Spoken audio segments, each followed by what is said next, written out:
Do it. Yeah. Little, what's that? A pen? Yeah. Oh. I'm, I'm, yeah, I'm always writing something. I'm always trying to figure out something and do some stuff. I Is thought that right?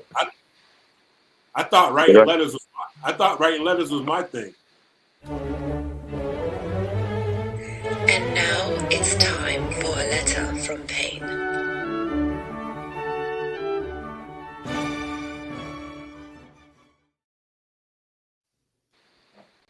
Oh, excuse the rudeness too, fellas.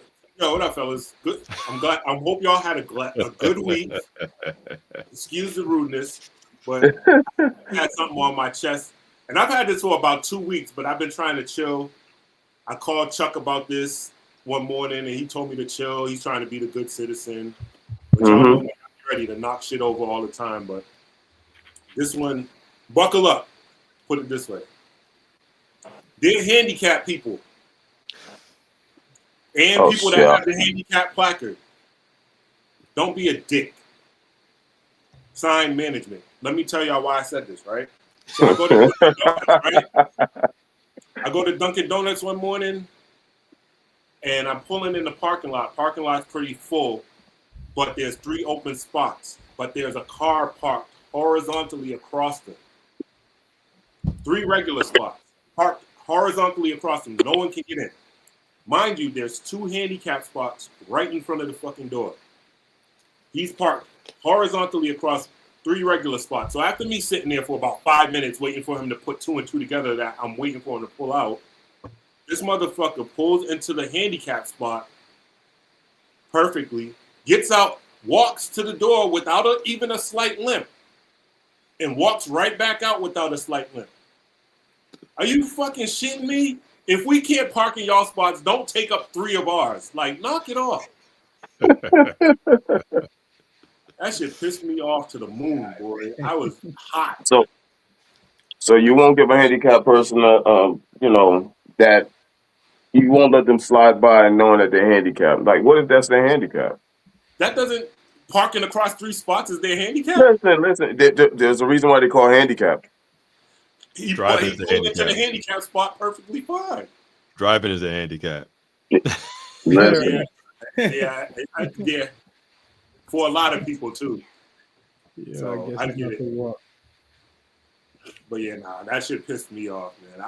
I couldn't believe it. I called Chuck. I was like, yo, Chuck, should I strangle this dude? He was like, nah, Payne, you gotta relax. It was like 7 in the morning. Yeah, get some coffee, get some breakfast or something first, bro. That's what I was trying to do. Get some breakfast in your system, dog. Jeez, man. Yo. Oh shit. Oh man. How y'all feeling otherwise, man?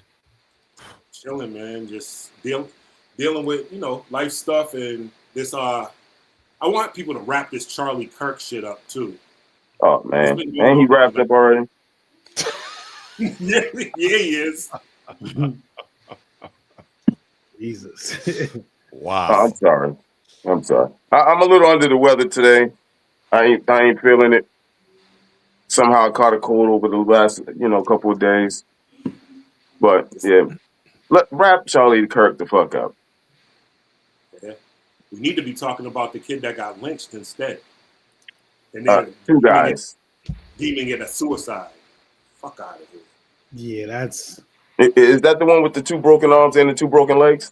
Right. That somehow hung itself? Right. How the fuck you do that? Interesting.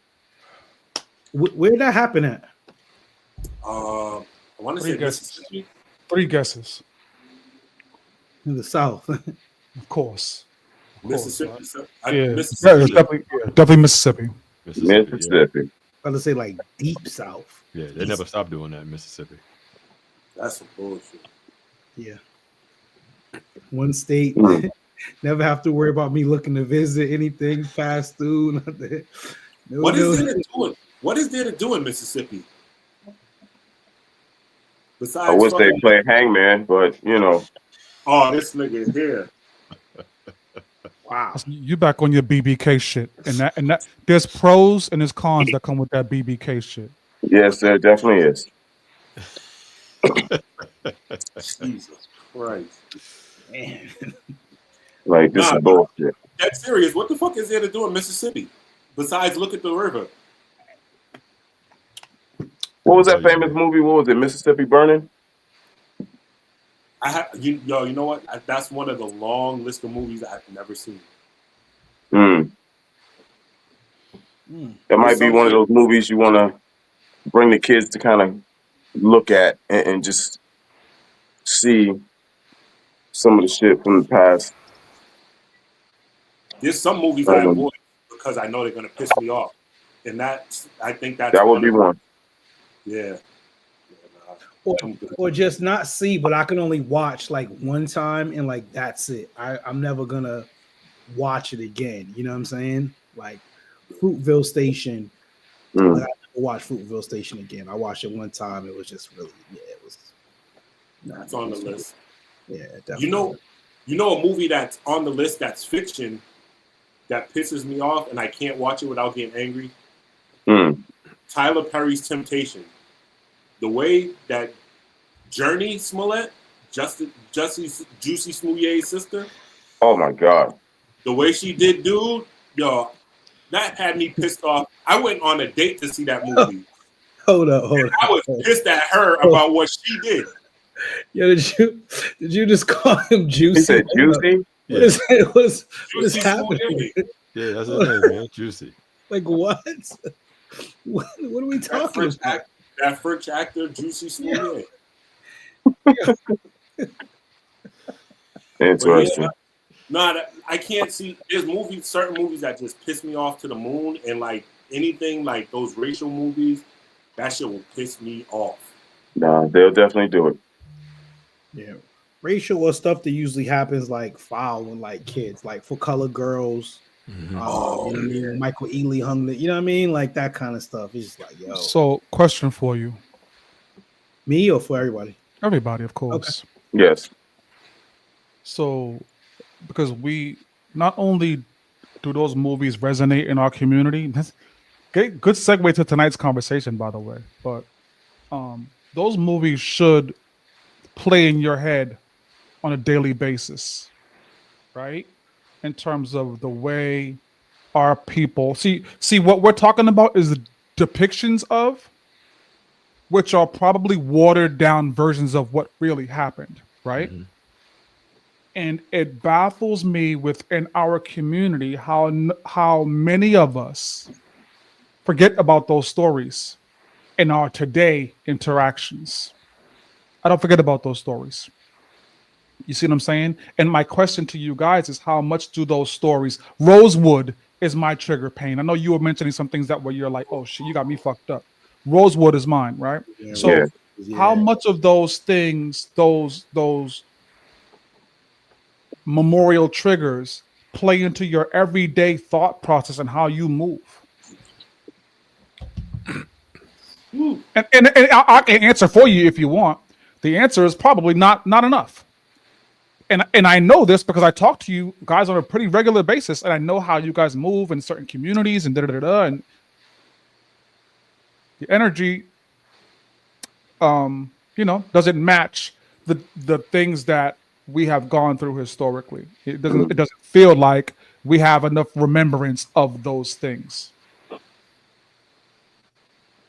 Yeah, I have plenty of remembrance. It's a lot of it is the balance of being angry, and we all know I got a bad temper. Yeah. Being angry and being raised to turn the other cheek. You try to find that balance. Sometimes you lean too far one way or the other. But yeah, I maybe you may be onto something though. I would love for everybody else to take a stab at it or not. Whatever, it's pre-show, right? But the one thing I will say to you, Payne, is, and you and I speak the same language on this, I'm always angry, is what Bruce Banner told us, right? Mm-hmm. And really what that means is I can still do what I regularly do, but I'm doing that while holding in a rage I'm doing that while holding in a feeling of you got me fucked up, and I could turn all this shit over at any minute, but I'm holding that in. You see what I'm saying? So again, you guys, I know you guys and our Sparring Minds listeners. I know this is a pre-show, and I'm not in the best of moods right now too. So pardon me. But you guys know that. Don't say that, Charles. This is a podcast. Go ahead, Chef. Where were you going? What do you mean? Go ahead. Hey, Rock on. I'm game to hear this now. Go ahead, brother. Yeah, I mean, you don't. No, I gotta be more reserved in some of the things I say. But it's just important that we remember that we should be angry. Yeah. This shit, it doesn't take a movie. It doesn't take 12 Years a Slave. It doesn't take Harriet. It don't take for you to see those movies to remember that you should be mad. Amistad, things like that. I am mad most mornings, right? Doesn't mean I can't function. Doesn't mean I can't do what I do.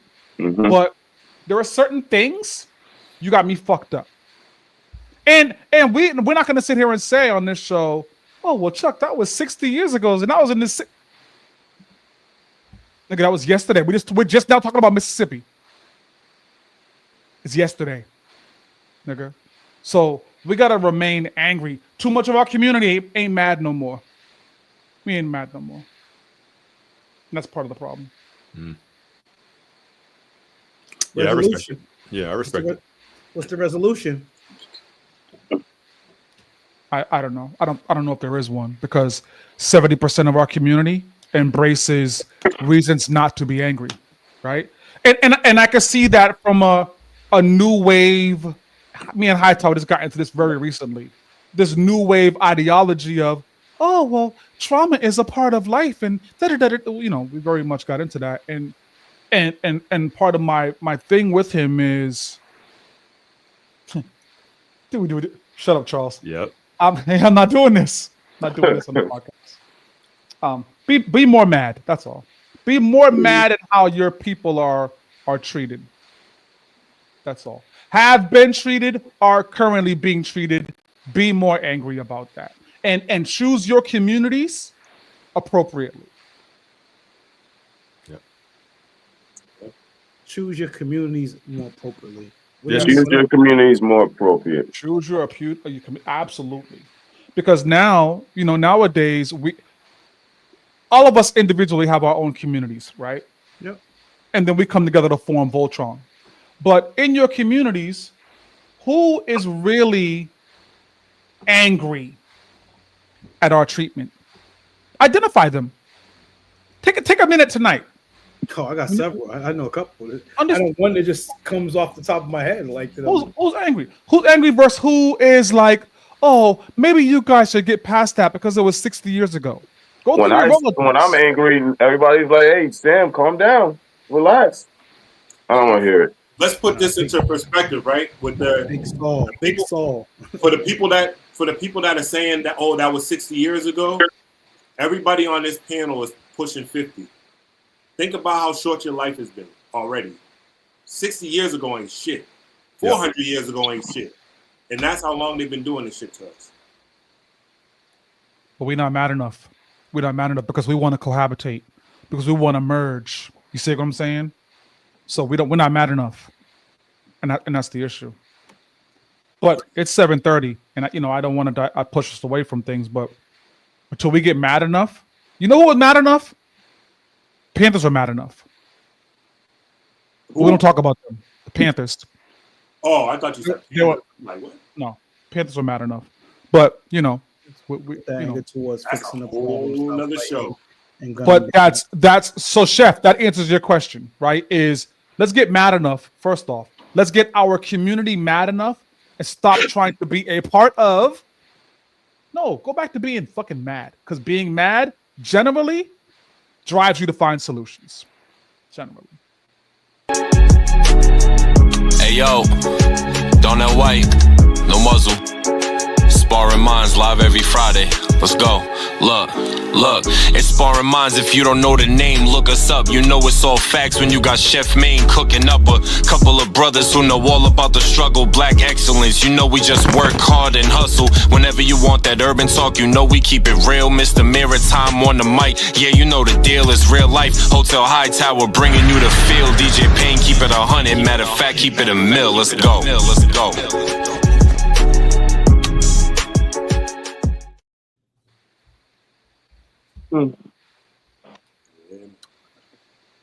Yeah, that's what I was reading before. Yeah, valid comment. Comment. But don't let me start the show on a different type of energy. I know we got an amazing guest coming in, right, Chef? We absolutely do have an amazing guest coming in, man. Man, this lady, I've known her for a long time. Doing a lot of amazing things in our community, her nonprofit. The family movement is doing a lot of great things out here in our community. She's one of our own from our community, trying to help out our community. You know what I mean? So let's bring her in, man. The lovely Miss LaKenya Rivers. Hey, everyone. Hello. How you doing, Kenya? What up, sis? You kind of left out something. Also trying to keep things in our community. Yes, For us. absolutely. Mr. Hightower, How are you? just Good to see you. your daughter. I know. She was telling me. Good evening, fellas. Thank you for What's having up? me. Let's appreciate you rocking out with us. Appreciate you rocking out. So, family movement. Let's start with the basics, right? Like, who are you? What do you do? What's your thing? Like, I'm very interested to find out more about you. Absolutely. So I am the founder and executive director of Family Movement, which is a local nonprofit started in the Dorchester area, born and raised. And we just started going into the homeless shelters. So a lot of people ask what, is homelessness. So there's different types. We work primarily with families that are in a long-term, so sort of now it's 6 months. Before it used to be 18 months. But we're not like with the wet shelters. So the wet shelters are the families that are on mass and cast. Those are wet shelters where they go into like a shelter for the night and they come back. We are with family shelters where families reside under a roof for a certain period of time. Okay. We started back in 2008 with literally just a vision to help families with self-worth, which is loving yourself, and then family values. And we realized that families needed more services as they moved out of shelter and into stable housing. And with that came money. So we formed this nonprofit, which is dear to my heart. I used to be homeless. I was a teen mom living in a homeless shelter. And I said, my daughter, I refuse for her to go through any hardship that I went through. And so Payne, drop a round of applause, God. Yeah. I didn't want to cut her off. And thank you. So then we started the nonprofit because we needed the funding to just do what I heard you guys, I came in when you guys were talking about being mad. And families and homelessness, like we're all probably 1, 2, 3 paychecks away from being homeless. So you don't see it on anyone, right? So we provided these resources to these families. And then we took it a step further during COVID and was like, okay, these families are in rental units. If you don't have a Section 8 certificate, you're now doing like a home-based program or market rent. And we all know market rent in Boston right now is you might as well just go get a mortgage. And so we started our homelessness to home ownership program and helping families just become homeowners. And during that time, my husband and I became a homeowner. My whole team are homeowners. And in the midst of doing that during COVID, God seemed fit that when we were faithful over the little bit, now it's prospering. And so we partnered with a development company in 2022 under Mayor Wu to build 18 condos in the Grove Hall area. So I know that Come on, man. is strictly for Dorchester and Grove Hall. And so yeah, that's us in a nutshell. We do so much more, but ultimately just educating individuals and families on just stabilizing themselves. You preaching, LaKenya. So I'm gonna go ahead and pass the ties plate around here in a minute. But All right, let's do it. but one thing, Little and I argue all the time about Section 8. We got different views on Section 8. I do want to have a deeper discussion on that at some point. I would love to get you involved in that as well. And then conversely, Payne and I have had different discussions about homeowners. So it's interesting. Yeah. People in our age bracket, home ownership was the thing, right? That's what defined you, right? But Gen Z looks at home ownership a little bit differently, right? They see it more of a burden, more of a tying themselves down type of conversation that I also want to have at a different time. So we've opened up some doors here to conversations. But talk to me a little bit more about your partnership with the development company. I am in housing, affordable housing as a career. A chef is involved in housing on a different level. Can you talk more about that partnership and what that looks like and how that's really benefiting our community? All right, y'all ready? Y'all got your seatbelts on, buckle down. We here. This partnership it's called MTK Development. They are new to this. We are new to this, but the ultimate goal is for us to educate and get as many families pre-approved, whether they do the home ownership through the 18 condos that's being built or just anywhere in Massachusetts or outside of Massachusetts. This vision came from a young general contractor who lost his life too soon, Mr. Marzouk Muhammad. So this project is in his honor, if you guys have known him. I can't think of the year that he passed, but it was tragically. Yeah, he's my godson's uncle. Okay. Oh, wow. Okay. He was an amazing guy. He knew about family movement. And as a general contractor in Boston, he was like, where do you see family movement in 5 years? Never did I think anything about development. And so when this came about of his brother being the lead founder, CEO of it, we grew up. So I grew up in Dorchester, but before I purchased my house, you guys know Brunswick Street in Grove Hall? Yep. Unfortunately. We had a little diamond in the rough. Beautiful townhome upstairs and downstairs. And Brunswick Street, the lot that we're building the house on is right in the middle of Brunswick and Interville. The developers grew up on Interville. Wow. It's an amazing story. And I think when the proposal and the RFP went out with this partnership, with this vision, even the zoning, and I'll have to post it somewhere or give you guys the link. When the zoning approved this project, it was a unanimous yes. And I think it just passed the build-in funding. And so now the shovel to ground should be happening in October 2025. Just for you guys here as an understanding for Sparring Minds listeners who may not know, RFP means request for proposals, right? They're kind of getting that process started of how they're going to get the development started. So I want to make sure we're all clear on some of the acronyms that are being used here. Sorry about that.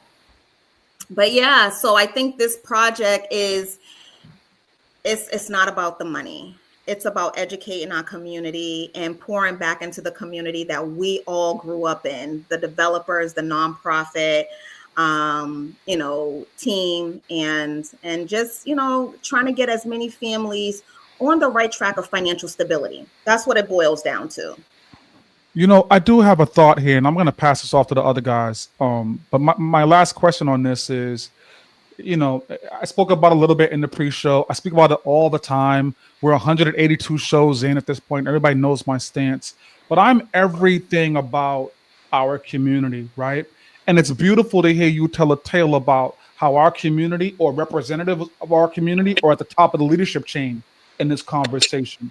But how much do you see the beneficiaries being members of our community, or is it the opposite? Like, where are we with the people who are actually benefiting from these developments? What does that look like in terms of community? So that's an amazing question because right now, these 18 condos are going to be going through the mayor's office. So the Boston Home Center. I'm not sure if anyone is familiar with them, but the Boston Home Center are, lotteries to help make this affordable. So we're hoping that we can educate as many people in the Dorchester, Roxbury, Mattapan area to, financially become stable so that they could stay in the areas where they grew up. But we all know finding a home, finding a condo in Boston is almost impossible, but I know who was able to do the impossible. And so when anyone comes through our agency, we're always feeling hope. We partner with 300 financial advisors who are committed to this work. That's crazy. We're actually kicking off our H2H 7th cohort on next Thursday, the 25th. And the individuals that are entering into this cohort are super special because of the condos that's being built. So we're doing this so that they eventually can, apply for the condos. So we're hoping that, we get as many Dorchester residents, Mattapan, Roxbury residents to be able to apply and afford these condos. Yeah, that's one of the things. Gatekeeping, I like to hear. Yeah. Mm-hmm. Yeah. How will the information be distributed for people in the community to find out about that? Yes. So we are on Instagram. We're on Facebook. Our website is www.familymovement.com. At the top part of the website, you click on I need services, and the services vary, right? Mm-hmm. Maybe we get referrals all the time about families having a fire and they're homeless. The mayor's office contacts us all the time because we have connections with private landlords. We have connections with property management companies to be able to get them either on a wait list, but we've seen some of our families, because we have these direct connections, housed right away. Okay. So that's the hope that we're giving to these families. And understanding, we make a disclaimer. We're in a housing crisis. We're in a government crisis right now.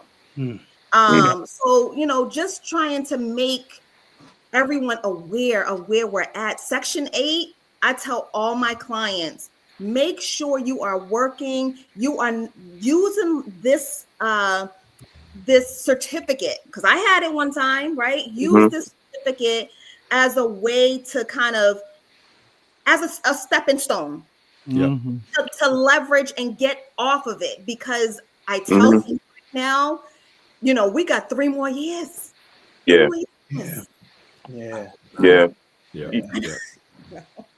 That's the argument me and Chuck have all the time about the Section 8 thing here. That definitely is. But you said it right. Use it to get off, to move on to something. Yeah. Exactly. But that's, so the issue is this, LaKenya. Matter of fact, Sparring Minds listeners, y'all go get some water, take a break. You come back, give us 60 seconds, and then come back. Payne, we clear? Yeah. So, LaKenya, between us, not aware, because now we take a minute every now and again, we go mute. The listeners don't hear us. We just talk off stage. Okay. Yeah. The issue that Little and I have is that our community sometimes gets on Section 8, and we on Section 8. They get parked, and we there, and all of a sudden it becomes a conversation of passing it down to kids. And what the fuck is we talking about? You're supposed to be there just long enough to get your shit together, right, and then get moving. That's it. That's it. But I don't want to hear that we're on Section 8. I pass it down to my granddaughter. Hey, come on, you're not making anything better at all. You see what I'm You're saying? creating generational poverty That's talk it, please. versus generational Generational wealth. wealth. My God. I have and I don't know if we're still out here, but I think everyone needs to hear this. I have a 25-year-old. All right, let's come back. All right, hold on a second. Payne, let's go back. Bring the Payne. people back. All Bring the people right, back Payne, in. we're going back on the show. All right, Yeah, bring the 3, people back in. We're 2, 1. All right, Sparring listeners, we're back for this part of the show. Sorry about that. Kenya's going to get into a great story about her 25-year-old. So we have Listen. Yo. So we were just talking about Section 8. I had Section 8. My daughter was, I think. Wait a minute. Hold on a second. Hey, Kenya, you're not supposed to tell them what we're talking about when we're not on stage. Okay, sorry. Okay, sorry. Well, I already put it on the table. About Yeah. I didn't say Just what bring it we were on talking home. about. Yeah. But yeah, so I have a 25-year-old daughter who just got pre-approved to purchase a home. Hey. That's what's up.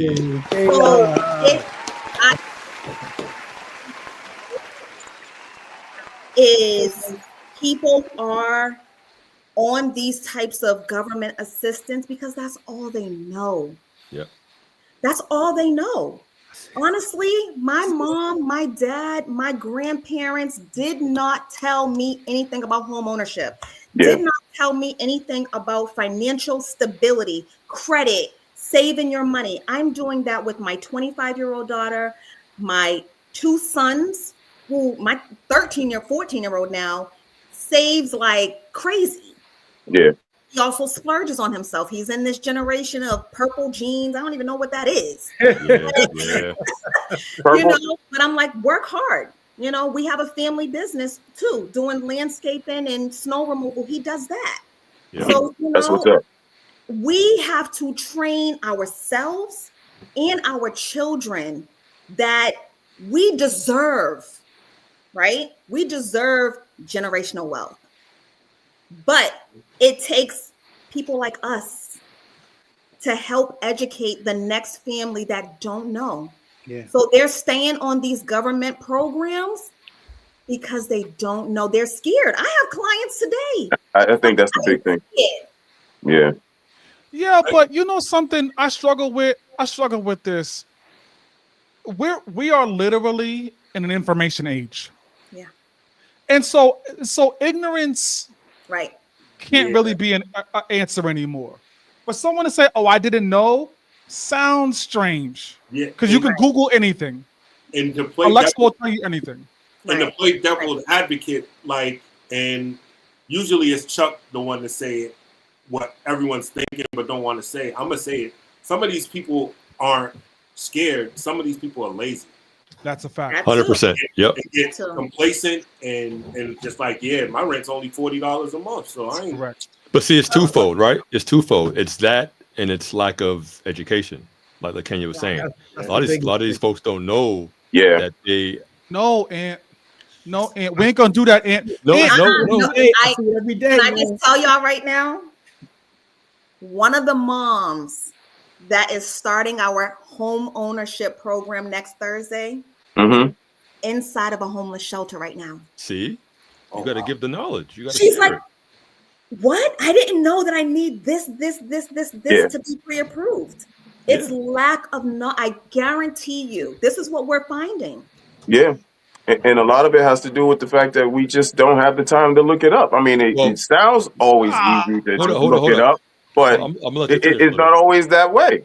I'm gonna let you finish, Little. It's twofold. So I'm not gonna absolve the folks that know that there's better and they're still complacent. But there is a large chunk of the community that they only know what they see. So if we don't have people like LaKenya in position to teach, you know, they're not gonna know. It's like it's you gotta have people that it's gotta be familiarity around it, right? You know what I mean? Like you're not gonna take information from just anybody. It's gotta be somebody who you can relate to. Yeah. That's a big difference. So we need LaKenya and a lot of other LaKenyas to be like, this is what we can do. Here's how you can do it, and then it'll get done. Here's where I struggle. I struggle with. We're talking about this tonight. We're getting into gatekeepers. Our community can tell you release dates of Jordans by going and doing a Google search, right? Because they're interested, and when they're interested and they give a fuck about it, they're gonna go do a little bit of research. But it had to I start somewhere. am in the industry. Trust me when I tell you, Same there here. are not enough of our people who ask me, "Yo, Chuck, I'm interested in having a house, but I don't have down payment money." Guess what? I got you. Let's have a phone call. Right. The resources are out there. This is why I can't let you play the ignorance card. I can't allow it. I can't sit here and allow it. They Because are. the answer But is there's there. some people that All play you on gotta their do is pride care. also. That part. There's a lot of people that are scared to ask, for that type of help. Especially a male. Pride is an abomination, and it's a sin. It definitely Kill is. yourself and ask a fucking question. Right. Uh-huh. There's Right. some people that don't want to like call us down at 1010 to like come and look at their house or whatever the case may be because of things that they're worried about, backlash, all that type of stuff. And again, a lot of people, I mean, to Chuck's point, absolutely. The information is out there in this day and age. You can definitely find it. Yeah. And there are some people that are just so complacent with living where they are. and being Definitely. fooled by these, oh my God, these landlord owners that are just crazy, just how they're charging people just to get in the apartment and stuff. And I seen something today and it's like, this lady moved in 8 days. Her apartment she's already calling us. She's ready to get out of there. You know what I'm saying? But she signed the lease. You know what I'm saying? So it's tough, man. Yeah. We gotta be in a position to put the onus on our people to say, sure. Yeah. listen, man, listen. I know you paying $43 for your rent. I get it. And that sounds cute, right? But there's a greater victory and generational wealth when you purchase a house and that house is worth, in Massachusetts, a house is worth $450, $550. Yep. And now, 30 years from now, it's paid off. You hand it to your kids. Guess what they're not paying? Right. Rent. Right. Right. So you've solved that. Even if you don't have kids. Chuck, I don't got kids. I don't give a fuck about that. Cool. Generation. Guess what? The reality is of the world right now, in our current environment, a mortgage will cost you less monthly, most cases, Yep. than your motherfucking rent. Yep. Definitely. But y'all don't want to have that conversation because I'm paying $46 on my Section 8. Okay. You're not trying to win. Yeah. You're not trying to win. mortgage ain't gonna go up and down like a rent would if Section 8 certificates goes according to your income. Your income, yeah. Yeah. Right. So And it's honestly less than what the monthly rents are going for, especially for a 3 and 4 bedroom. Yeah.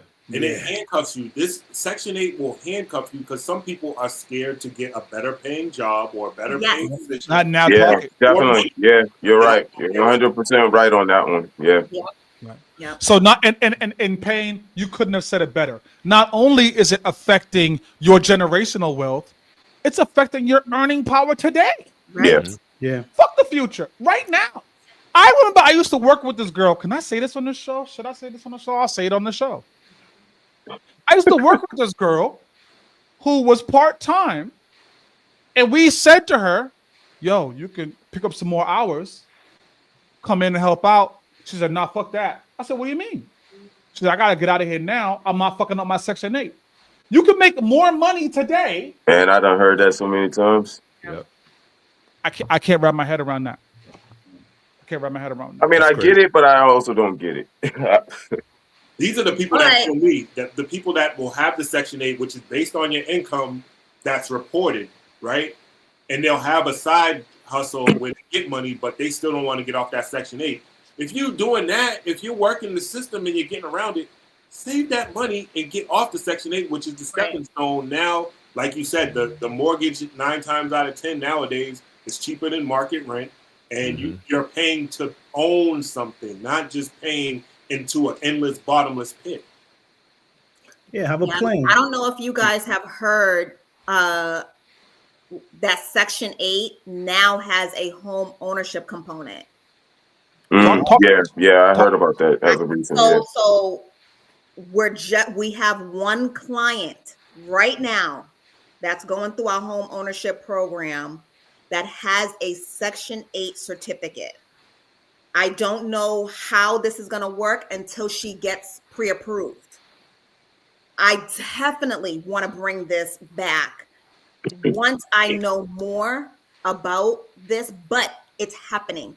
right? I don't know if it's Metro, but definitely BHA Section 8 certificates they have a home ownership component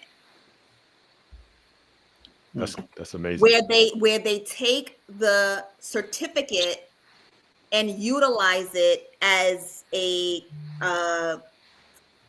mortgage, Collateral of some sort. Like a down payment or something. like that. But right now, the city of Boston, state of Massachusetts is giving so much money for down payment assistance if you are looking for Boston. We just got our first dad pre-approved thanks to black male advancement through the mayor's office. Hey, Brown. guys, Frank. Is pre-approved to purchase a 2-family.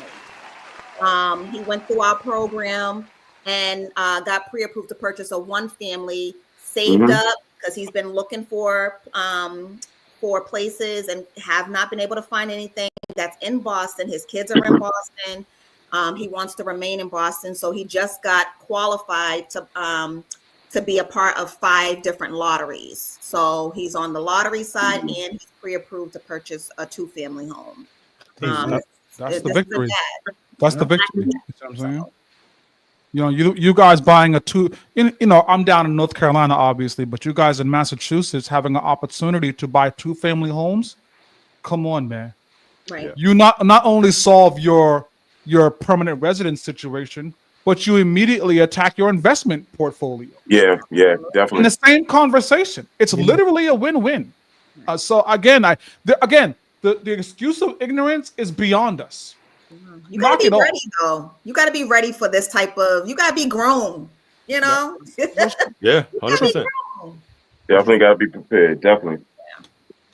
I guess the last thing I have on this, Kenya, on this specific topic at least, is I'm a bit of a skeptic, as my guys will tell you. And I'm always leery of lottery systems. Always leery. I'm with right? you. In a city such as Boston, where the population is close to 64%, not us. How do we win those lotteries? How do we make sure that we're in position to capitalize on those spaces? Slim. Very slim. See the issue there, Chef? You see the issue I have now?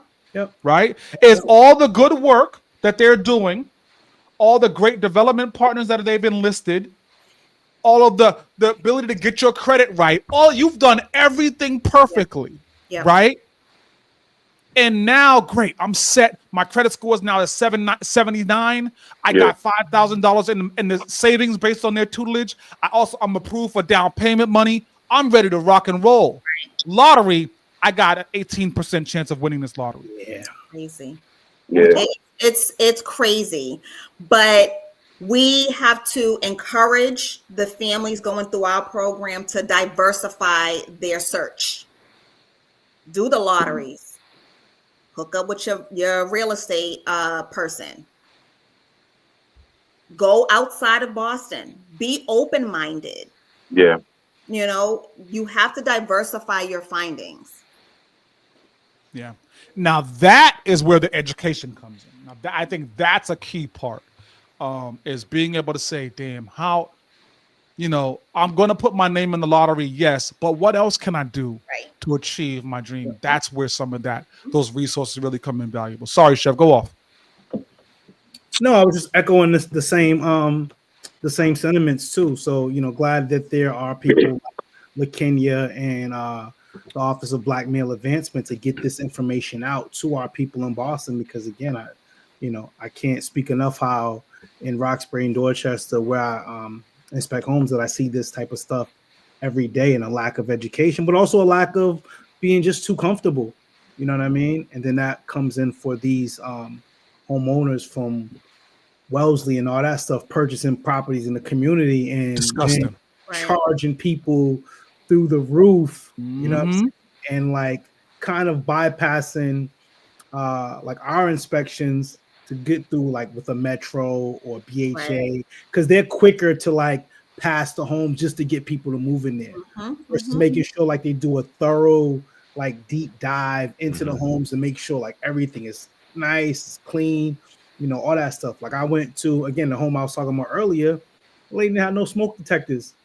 No, Now, that shouldn't have passed. autistic son and a teenage daughter and no smoke detectors. I'm looking This- Yeah, around that's wild. That's wild. on That's top the of work right there. they're in the kitchen on top of the cabinets. I'm like, what Yeah. is this? Don? This lady just moved in 8 days ago. Like this type of stuff, but again, man, people get educated of what's going on out here, you know what I'm saying? So you can better yourself because you don't want Diggs, you right as usual in the comments, bro. Like unity does overcome a lot of these distractions, and I think that's kind of where I want to go with the second. I know, Chef, we up against the clock, so No, I you think- might tell me to pause. We might have to do a part 2. We Yep. might have to get Kenya back for a part 2. But I wanted to take the conversation of gatekeepers to a wider perspective, right? So even in Kenya's position right now, she's not in a situation due to the lottery. She's not in a position to decide if she wants to gatekeep this process. Because at some point, it's got to go outside of her realm of decision making. Right? Say that again, Chuck, because you kind of cut out.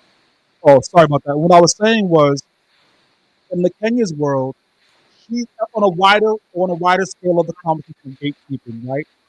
She's not in a position to gatekeep her knowledge because of the inclusion of the lottery system, right?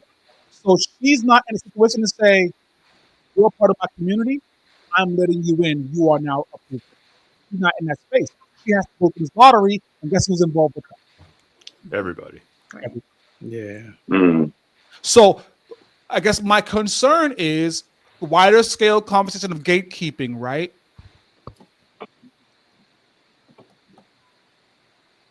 Is gatekeeping still, in my world, you guys know me well, gatekeeping is a pro in my community. Kenya, let me ask you, is the concept of gatekeeping a pro or a con? I love that you asked me this because it was a discussion on whether you guys should change this gatekeeping. I said, no, Yeah. keep it. And I just want to read something real quick. Mhm. So I looked this up and it says gatekeepers are individuals or entities that control access to information, resources, or opportunities by filtering or deciding who receives them, right? So Yeah. you just talked about the lottery. That's definitely it. I think in my concept, and I'm going to read something else, that it's a pro and a con, but mainly Definitely. a con, because you want to educate as many people and say, okay, you need, and this is what we do.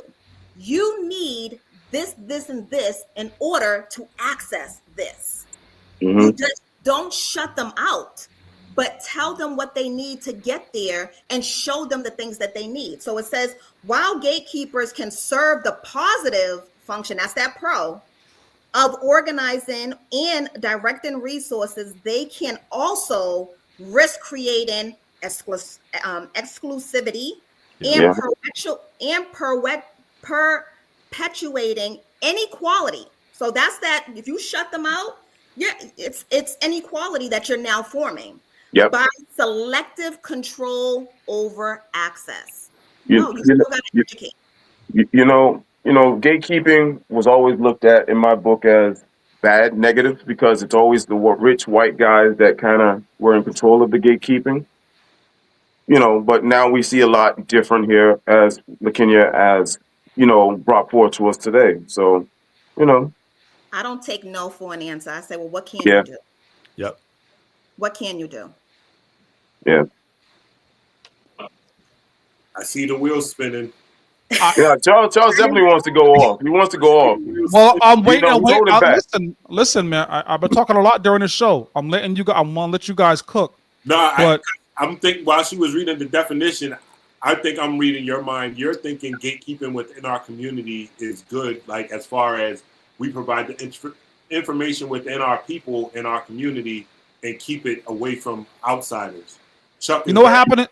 That's not in our community. That's not in our community. Right. You know what happened in slavery? You know what happened with Harriet Tubman, bro? Sparring Minds listeners, sometimes these, Yeah. Harriet Tubman told 10 people, "Yo, we getting the fuck out of here." Yeah. Mm-hmm. gonna stand up and I'm gonna take my people with me. Yeah. 3 of them people said, yo, we telling somebody who's not a part of this 10 people. Yeah. They told somebody who wasn't supposed to be involved in the conversation. So that when Harriet took them 10 people to get the fuck out of there, the people who were roadblocking that said, where the fuck y'all going?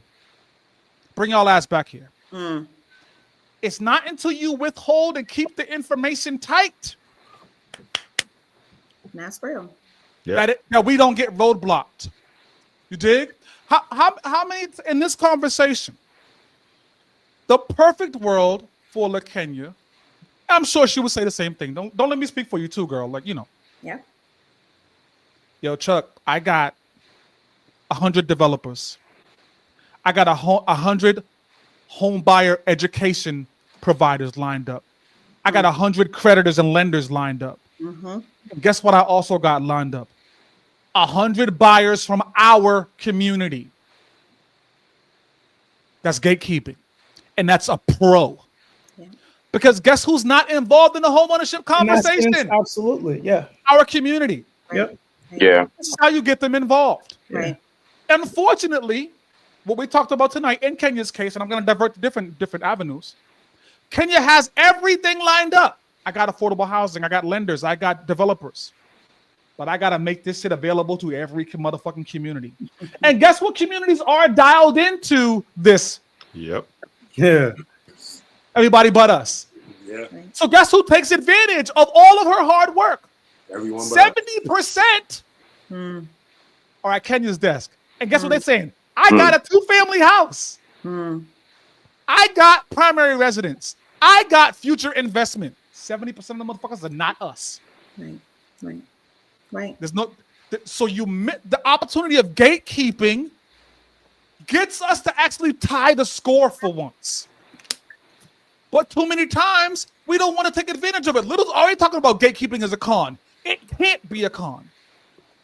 I think it depends on the sense.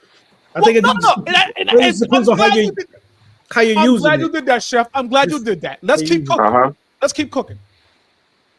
Let's get away from home ownership. Yep. I'm passionate because it's my industry. Yeah. Me and Chef argue all the time about music. Yo, Chuck, did you hear this album by? No, nigga, I did not. Yo, Chuck, why didn't you listen to? I'm gatekeeping my community, dog. These musicians get paid per streams. We agree. If I listen to 10 artists and 6 of them are outside of my community, how have I helped my community? Nah, but Chuck, he's nice. The time I spend listening to him, I didn't spend listening to somebody in my community. I could have put a couple dollars in their pocket. Gatekeep it, my nigga. Gatekeep it. And don't let the motherfuckers in. Oh my God, you guys won't believe this. I have a great album for you to listen to. And yeah, I'm from Wellesley, but it doesn't matter. Sorry, dog. Get the fuck out. Yeah. Sorry, dog. We're not letting you into the community. We're not going to green light. I'm never going to call Payne and say, yo, Payne, spin this guy from Wellesley's album. Fuck out of here. I'm gatekeeping that. Hey, well, ain't you from Wellesley? Neither am I, so cut the shit. I don't know what you're talking Well, you know what I'm saying? Gatekeeping is obviously for the information, but also for contextual property. Right. You see what I'm saying? Let us make a couple dollars. Yeah. And that happens by, you remember what they used to have in the 90s? Where they used to have Jack the Rapper? You couldn't let anybody in the game. You had to be something, right? You had to be something that of value, you know, on the community level. The community had to respect that. Nowadays, everybody's involved. There's no, to Little's point, there's no gatekeepers anymore. And now what has happened to the quality of music since then? It's diminished. 100%. I am always pro gatekeepers. I'm going to shut up. I'm going to let y'all cook. But those are just 2 examples. I had 5 others, but I really need to hear y'all perspective on this because it's really maddening to me. And I've been waiting for this conversation. Yeah, there definitely will be a part 2, boy. There definitely will be a part 2. Yeah, you know, a lot of our families, about 87% of our families are African American. You know, Hey, we're hey.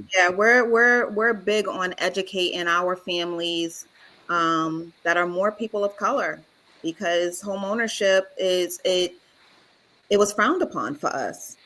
Yeah, You know? definitely was. So yeah, Frowned upon is see that Sparring Minds listeners. That's LaKenya being nice. Frowned upon is the nice terminology. Yeah. It was prevented right. Yeah. with redlining. Google redlining when you get a minute. Yes, absolutely. You understand what I'm saying? Like they didn't want us in the game. Guess what they did? They Want to take a guess, Payne? Yep. They gate kept that motherfucker. Yeah. Yeah. And now that we Black in a Wall position to Street. gatekeep some shit. Let me correct you, because you use past tense. They're still doing it. Oh It's yeah, just- go ahead. They definitely are. It's a little 100%. different. They got to go through a few more hoops. Right. Yeah. Sure. But here's why I struggle. Now that we're in the position to gatekeep some shit, music, clothing, fashion, design choices, culture as a whole, we drive all of those motherfucking conversations. But we don't gatekeep shit. But now this is where it gets dicey, because in order to gatekeep, you got to have community, and we've gotten so far away from community. So far. Yep. You see what I mean? Uh-huh. You got to get back to community so that we can share these resources and share this information. We've the idea of community that we grew up in, long gone. Oh yeah. Definitely. You know, I can go outside and do some wild off the top stuff, and LaKenya's family would be like, "Hey, Sam, Yep. Right. Yep. That's totally gone." Now you can't even look at someone's kid the wrong way if they're acting. Right. Right. Got to get back to community. Yeah. I Hey. I could keep cooking. Here's what we're gonna do, TSMP. First off, Kenya, I appreciate you rocking out. Absolutely. Definitely. We're not done right now. We're not done. No, we're not. And Kenya, we'll definitely be talking more in the future. Yeah. Absolutely. I think what we have to do here, little, is let's just do Gatekeepers 2. Because there's another hour on this at least. Easy. Yeah. Because we're not even we haven't even talked about protecting our community from exploitation. We haven't talked about that yet. Right? We could go back to stories of the 60s. We haven't even talked about the gatekeeping that's been, done against us, really, as a whole. So we need Gatekeepers 2. So Sparring Minds listeners, just be on the lookout for Gatekeepers 2. That's coming up. We'll have that conversation. Chef, where we going now? You got a People's Court, didn't you? I'm a whole People's Court because y'all tighten my jaws with gatekeeping, and now I'm not in the mood to laugh anymore. So. I'm a whole People's Court for next week. So Sparring Minds listeners, we will bring you People's Court next week. We actually will be bringing you Chuck GPT next week as well, so you'll get a double dip into some of those things. Go ahead, little. No, I'm just waiting on that high five, but it's like the Chronic too. It's coming. You know what it is? Is he's gatekeeping it. Yeah, it definitely is. It definitely is. Got it. All right. Well, one thing we're not gonna gatekeep is mirror time. It's like looking in a mirror, only not. It's mirror time with my man Sam Little, aka Mr. Mirror Time.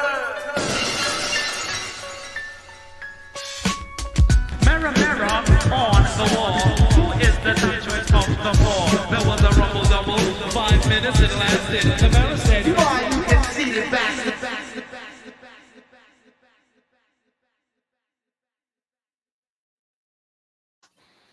Today's mirror time. I kind of trashed today's mirror time, and I picked out something else that kind of went along with today's segment. And so today's mirror time is now imagination is the gatekeeper of human soul. And just something real short, something real sweet. That's okay. Because what I did have was wild. What I did have was kind of wild, but we'll say that for next week. Yeah.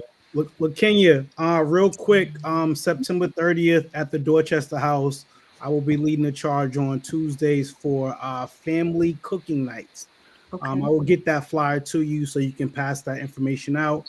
maybe get some families to come through. We'll be educating them on healthy eating on a budget. Absolutely. You know what, man? What day is that next week? It starts September 30th. September 30th? Yep, it'll be at the Dorchester House. It'll be on Tuesdays and Thursdays. I'm only gonna be doing Tuesdays. Okay. I'm gonna try to pop up with a nice family on a Tuesday, to kind of lend a helping hand and, be a part of the action. Okay, lovely, man, lovely. Yeah. 5 to 7, 6:37 ish. But yeah, we'll go through healthy choices again: a breakfast, lunch, dinner, all that type of stuff. So just want to put that information out there. I love it. You know what I mean, to your people. But I'll send you the flyer. Yes, please do. Later. And you guys this podcast will be on our social media as well. We have our team just shouting you guys out for Thank you very much. Just welcoming us onto your platform. And I've already talked to Chef about bringing his workshops to the families that we serve inside of the shelters and moms that move into their own apartments that might not know how to cook. Community, baby. Community, bringing it back. Absolutely, man. This was a good one. This is a good episode. I appreciate you guys. This is a good one. This is a good one. Episode 182. Yep. We're gonna find some time to get you back on here, Kenya, for sure. Yeah. All right. Yeah, I want to bring the whole gist of that whole Section 8 to home ownership to you guys. That would be dope. That definitely would be. Let us know when you're ready, and we'll get it done. Yep. Awesome. TSMP 182 in the books. We'll catch y'all next Friday. Man. We out here. All right. Double gloss.